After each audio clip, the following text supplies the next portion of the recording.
Hey guys, it's Al from Altruistic Channel, and here I am today in another part of New Orleans, the beautiful city of New Orleans. And I'm determined to kind of come to you from like different beautiful locations around the city. And this is actually the park. This is Armstrong Park, which is one of my favorite parks. I grew up here in the French Quarter. And a little bit about me is that I was born in the late 70s, and I was born here in Baptist Hospital. In fact, my entire family has been born in Baptist Hospital up on Napoleon. And one of the things I love about my city is that it's not only unique, but as I've said before, it's made of its people. And, you know, it's not a secret that New Orleanians are strong. We are anything but gullible. We kind of do, I guess if you're from here, you can kind of assume what someone's going to do. But to be honest with you, we're kind of ambivalent about a lot of things.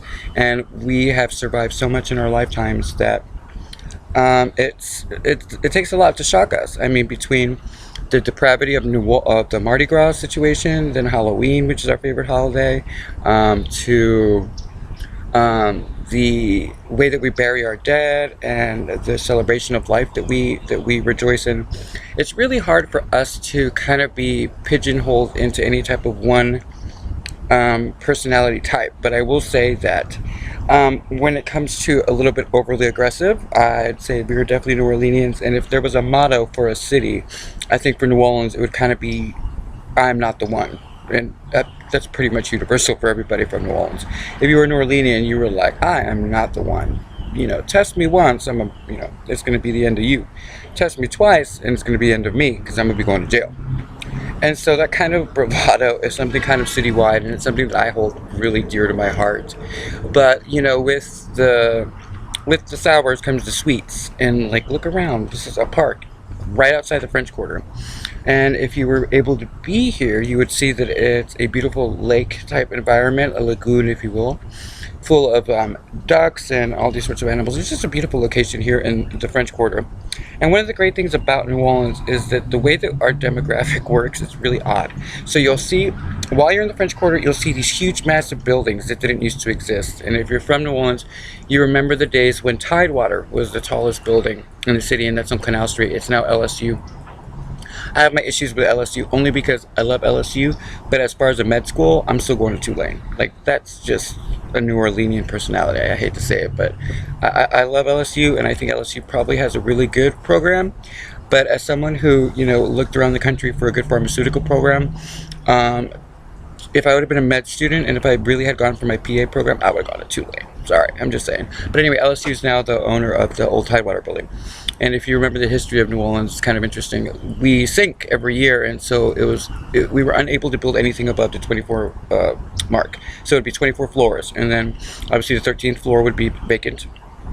And you couldn't even get to it, actually, which is kind of funny, because when my mom worked at Tidewater, I tried, but there was no 13 access. I think there was from the service elevator, but at 6, 7 years old, I didn't know how to do that. But the moral story is that back in the day in New Orleans, you couldn't build really tall buildings because there was no stability for them. And then an engineer came through, and I think it was in the late 90s. It was after David Duke ran for office. So me and my mom went bye to the city of New Orleans and ran to fucking California, because like David Duke running for governor, I was like, no. My mom was like, we gotta go. You know, and the cops were notoriously corrupt at the time, even more so than they are now. And it's not all cops, because I get in trouble for saying that. Not all cops in New Orleans are bad. In fact, the sheriffs in Jefferson Parish, I get along with really well. I have no ill will towards any cop. It's just personal experience has been that New Orleanian cops are pretty low down, dirty, kind of corrupt. And then the cops that are good, I feel like they get stuck in this situation where they can't really do what they want to do, and they can't really stand up for themselves in the right way, because it's kind of like an unwritten law that everything's corrupt down here. And so the citizens have learned to get along with it and have existed. The motto is, as long as you don't mess with my fucking money, we're good. And the moment you mess with my money, then we're going to have a problem. But the cops here are divided, and unfortunately the way that it looks is that most cops are dirty. That's not the truth, obviously, but I'm just going to put that out there. Anyway, back in the day, I forgot how I got on that tangent, but we're going to leave it in there because y'all know I hate editing. I loathe editing. I'm one of those people, I understand that a lot of people like to be polished and they like to make it look good, but this is like, I don't give a fuck. Like, this is me, and it's just gonna be me, and I'm not gonna sit there and spend all this fucking time on editing because I'm not good at it. And like I've said before, anybody in my organization or any part of my nonprofits that ever works with me, trust me, the two most paid people are gonna be my assistant, and the second person is gonna be, will probably be equally paid, is gonna be the person who runs the editing, because it's not my thing. Anyway, back on. So the buildings weren't able to be built very high, and then a really amazing architect came through, and he was able to build the buildings so that they almost it stabilized itself, and so they were able to now have these huge high rises. And so it's kind of interesting when you're in the French Quarter, when you look over to the CBD, which is our central business district, which is downtown. You see the tall buildings, and so you see like 300-year-old house, you know, Spanish house. Even though it's the French Quarter, there's still a lot of Spanish homes because obviously Spain had it first. And so you see a lot of Spanish old homes, and then you see these huge high rises right behind it, and you're kind of just like, where exactly am I? And it just adds to the allure of the city, because it's just like its citizen. You know, it's no secret. We've got some very testosterone-filled people. We got Italians, which I love. I love my Italians. Spaniards all over the place, and all American. You know, so it's like, it's a very interesting city to live in, an African American. So everybody here holds their own in their own way, but it's still respectful. And so, like, if I was walking down the street, trust me, a New Orleanian will look at me and be like, that's a New Orleanian. Because the moment that they step to me the wrong way, I'm gonna be like, do I look like a fucking tourist? And so that level of bravado is kind of lent from the Italian, Spanish, African American descent, and we kind of all merge together. And it makes for the frivolity that you guys encounter when you come down here. But it's kind of like one of those things where you have to kind of be here to understand the fluidity to it, because the same person who goes out of their way to be polite and to walk you as a lady home at night, just to be a gentleman, is the same guy who will basically beat the shit out of somebody who comes at them the wrong way. And so there's a lot of bravado, but in a Southern way. And if you're Southern, it makes sense to you. If you're not Southern, you might struggle a little bit with the dichotomy that it presents. But in any event, the city of New Orleans is made of this magical concoction of people. And one of the things that I always tell people is, when you're coming down to New Orleans, understand two things. One, we're going to go out of our way to make you have the best time in the world. But just don't be an asshole. Because the moment you're an asshole, and especially if you're an asshole to a woman, she's going to beat the shit out of you. And I'm going to sit there and I'm going to giggle. Because when you grow up in a society like ours, where there is the misunderstanding where all cops are corrupt, and, you know, we call our uncle before we call the cops, that type of mentality, because we just don't know who to trust, the ladies are equal, and I mean equal. Like, we see them as equal. The same woman who you, like, try to touch on her butt will knock you the fuck out and throw you through that window. And so people get a little discombobulated by that. And gentlemen, well, guys, because if you're a gentleman, you wouldn't be doing it, but guys who come down here with their small dicks and their big personalities, thinking that they can handle a woman like they would back at home, I'm like, go ahead, baby. I'm gonna watch you. I'm gonna watch this little 5'4" girl, blonde sorority girl from LSU. She's gonna beat the shit out of you, and I'm just gonna sit there and laugh. And so, with all of that, it lends itself to a very interesting climate. And though people have tried, and I mean, there's poems and books and all this stuff written about New Orleanians, about us, the truth of the matter is we're undescribable because we live in opposition of ourselves. So when we go out of our way to be kind, we can also go out of our way to be cruel. And we are some of the meanest people you will ever meet. If you don't believe me, step in front of a New Orleanian's baby in Mardi Gras and try to catch something out of that baby's hand. Trust me, you're going to be going home in a body bag. And so that is kind of like an education that you want to give people. So with the sweets comes the sours. And people always ask me why I'm the way that I am. Well, I mean, there's a lot going on in my head. I mean, first of all, you know, I grew up in a cult. That didn't help. And let's start from the beginning. I was born in the 70s here in New Orleans at Baptist Hospital as a yuppie. Okay? And then my mom's about to get remarried. We moved to Southern fucking California. She moves me to Compton. Compton, y'all. Right there on 122nd Street, right there on South Vermont, I think it was, right outside of Watts. And this bitch moves my little white ass over there, and the Mexicans can't stand me, and immediately we go at it. I get jumped, we get into these fights, all this stuff. I can't stand my uncle. It was just a whole nightmare. And so then where do we end up? We end up in the fucking Hollywood Hills. Okay? So that should kind of explain why I'm fucked up. That's just my personality, just a little bit of it. You know, that's what happens when you take a not all the way white person and you move them to Compton, California, into an all Mexican society.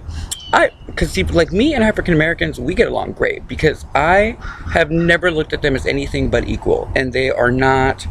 Like, I don't even like saying they. There's no separation. It's us, you know what I mean? But I grew up at McDonald 15.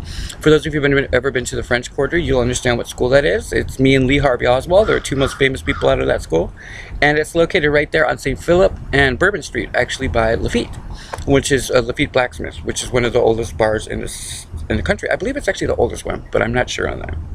Anyway, moral story is I went to that school. And so when I say I grew up in the French Quarter, I mean, I'm that little shit who at 3rd grade, that puts me at 8 years old, would walk the fuck out of that school and go down, because my mom worked at Mr. Noble's office right there on Royal Street in St. Philip. And there's a little fucking store right there that opened up while I was still in school. And you gotta understand, McDonald 15 was mixed. It was all African American and white mixed together. And back in those days, you were allowed, as long as your parent worked within the confines of the French Quarter, which is not that large, but as long as your parents worked somewhere in there, you were allowed to come into that school, and then they would pick you up and take you home. It has now changed. Now you have to be like geographically living in the French Quarter or somehow adjacent, because I don't know where all these kids are coming from. But the moral story is that I went to that school. And it was very heavily African American, and I'm just gonna say black because not all black people are African American. It bugs the shit out of me to mislabel people, so black people. And y'all know I don't mean any disrespect to that. But my black folk, they would live there, and I never saw anything different. And so I grew up with like Delano, who was mixed race, and I grew up with like, you know, Jamala and all these people, and it never seemed like anything odd to me. And so the personality traits that people take from one another, I guess I took more of the aggressive personality, and I think it's kind of universal for New Orleanians. When you have a city that is notoriously corrupt, where 5 of the mayors have gone to jail, again, don't fuck with my money, and you fucked with my money, so you went to jail. With that type of environment, you can't help but kind of grow up and kind of take on those male chauvinistic kind of personality traits without being a chauvinist and without like putting down women. And one of the things that you learn quick in this city is that women are equal to men.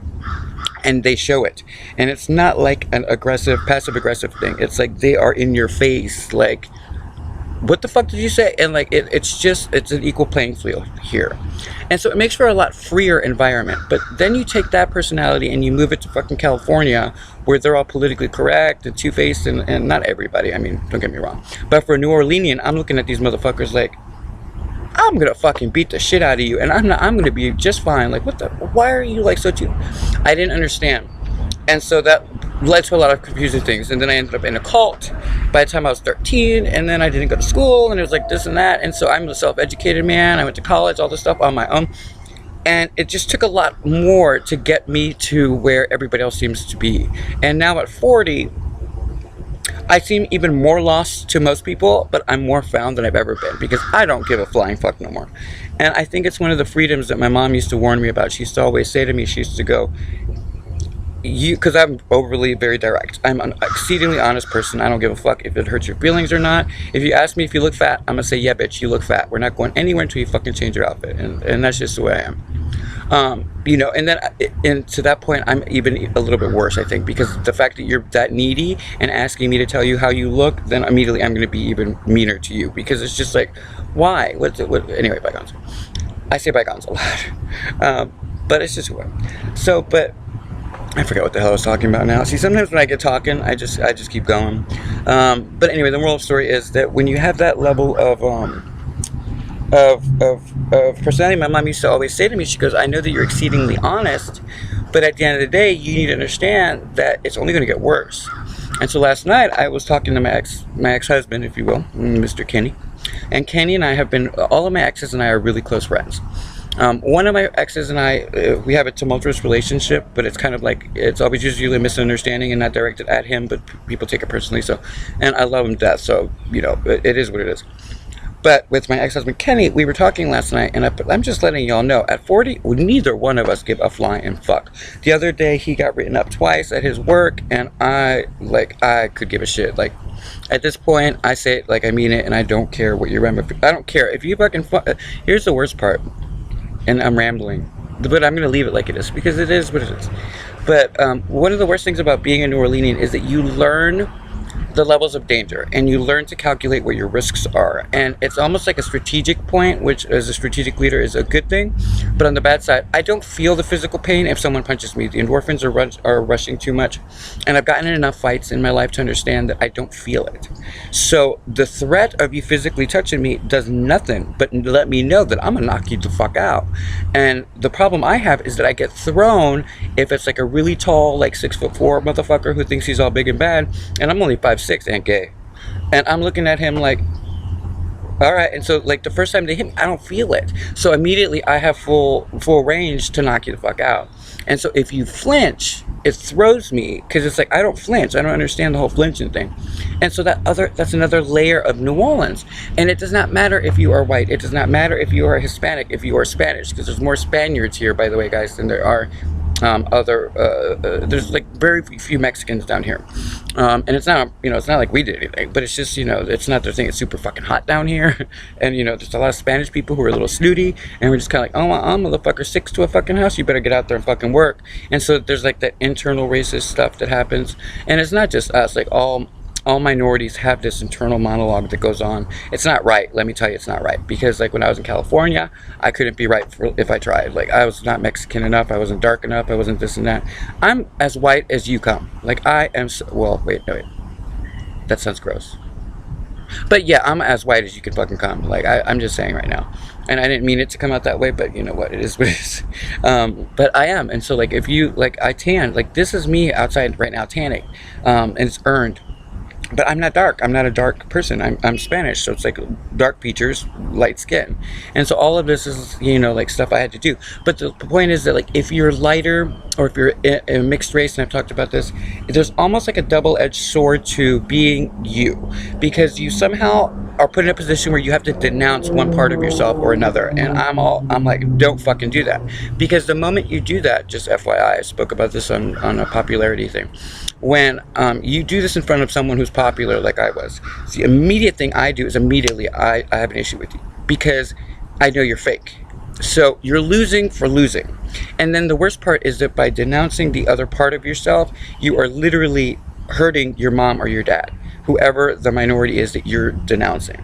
And so my message, I guess, on that point is this. Look, be true to who you are. And in New Orleans, we celebrate our differences.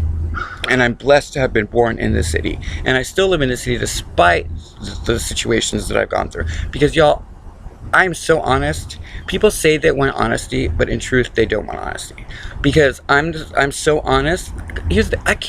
I don't care about you enough to try to remember the fucking lie that I told you to make you feel better. Like, nobody on the planet is worth it, not even me. Like, I'm not going to sit there and try to remember shit that does not matter to me. I'm sitting here trying to work. I'm trying to figure out global warming. I'm trying to figure out dark matter. I'm trying to figure out, homeless situations and how we can tweak language so that they can get better food and all this. And I don't have fucking time to worry about you and your stupid insecurities. Like, go fuck yourself. Like, what? Do I look like your mama? And so that aggression is so harsh for people to understand, but a New Orleanian, like, this is funny shit to them. Like, all my New Orleanians are laughing their ass off right now, and it just lends itself to that cadence.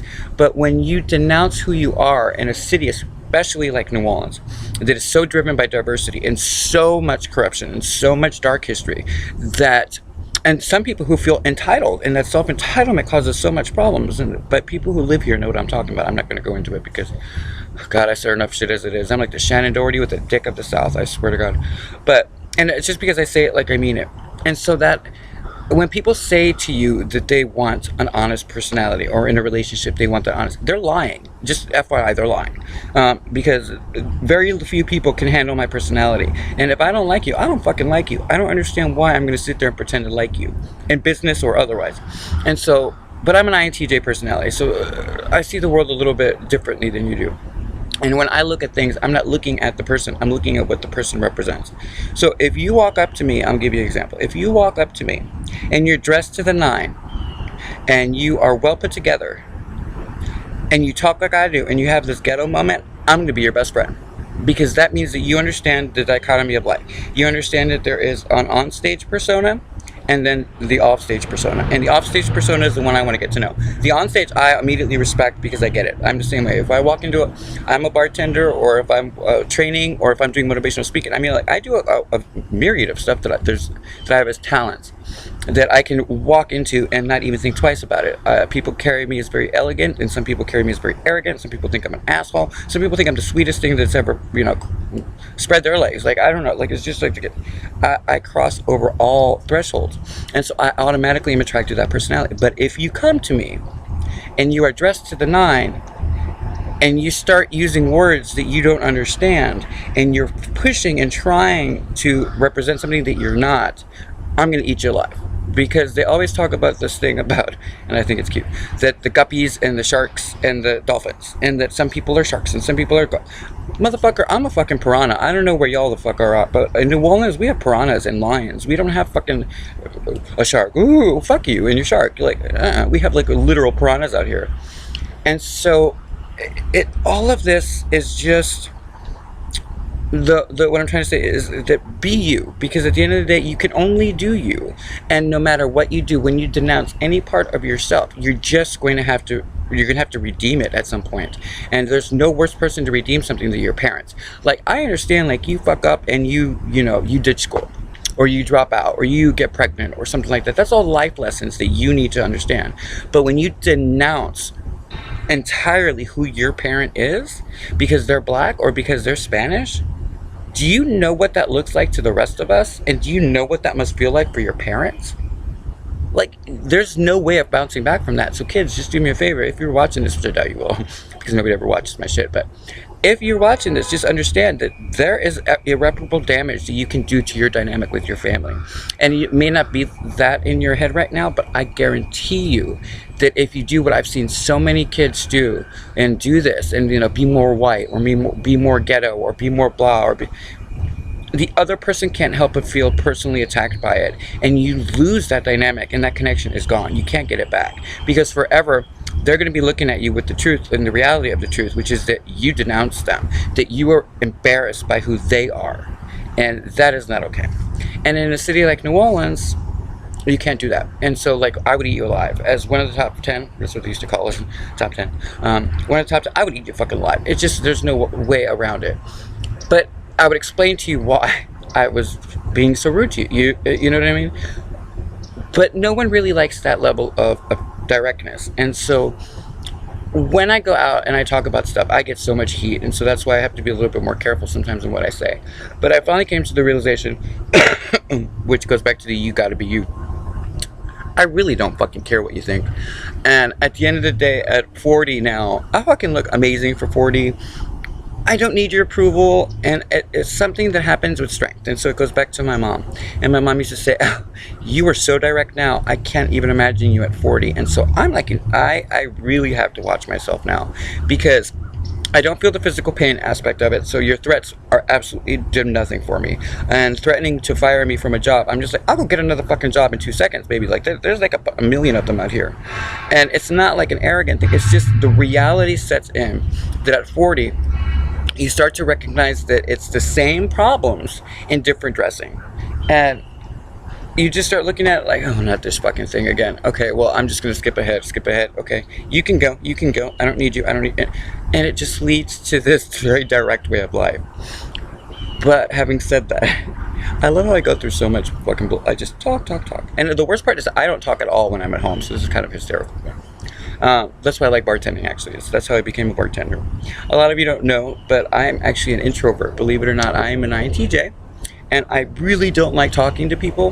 And that's one of the things that I like about YouTube, is I'm not directly talking to people. But I decided when I was about, I guess it was 34, that I was going to bartend.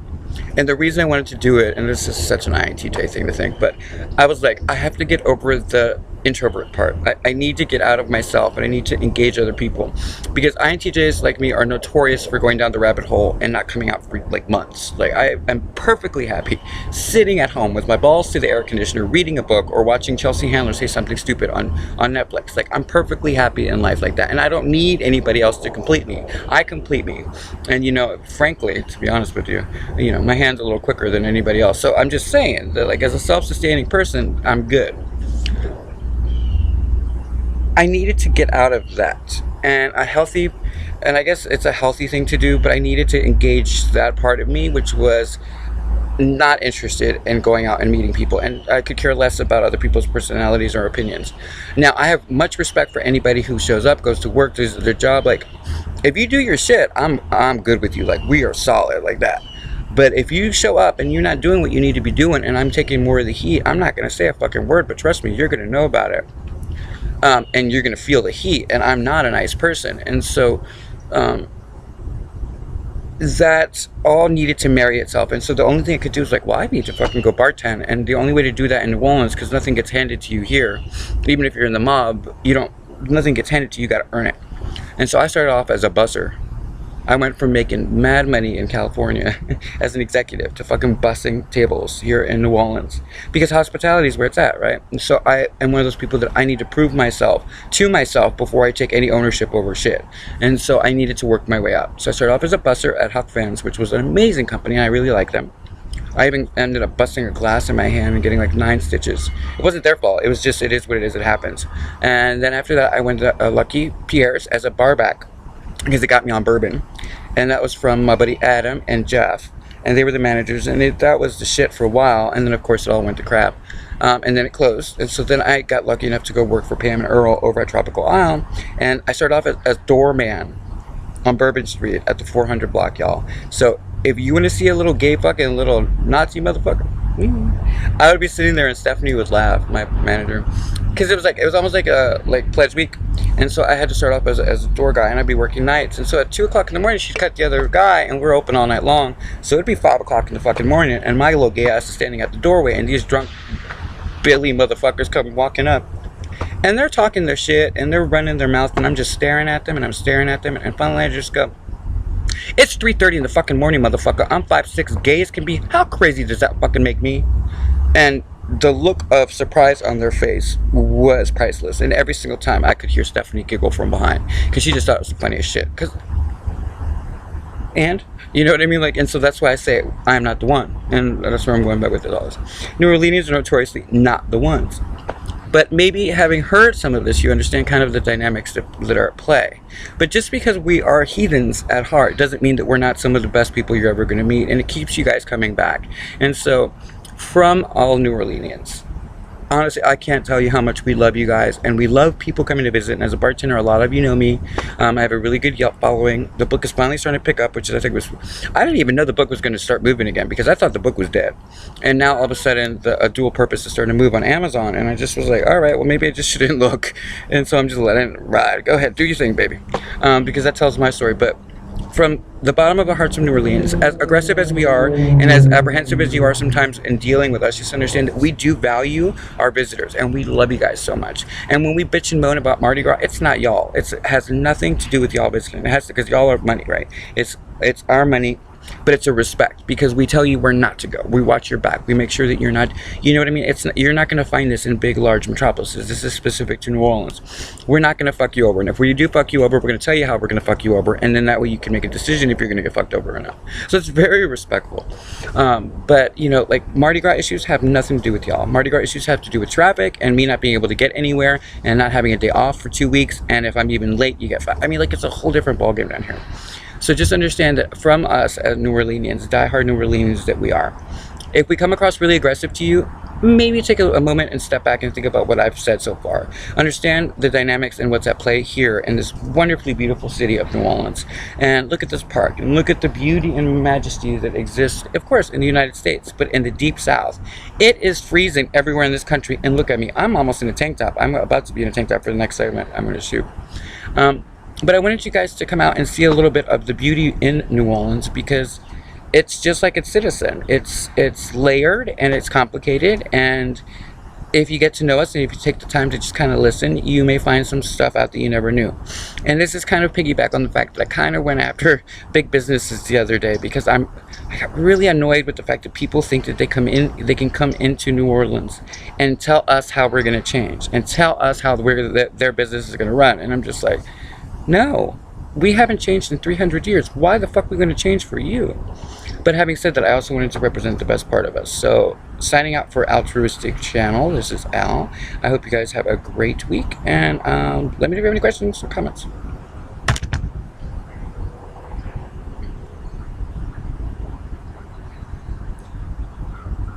Come on, motherfucker.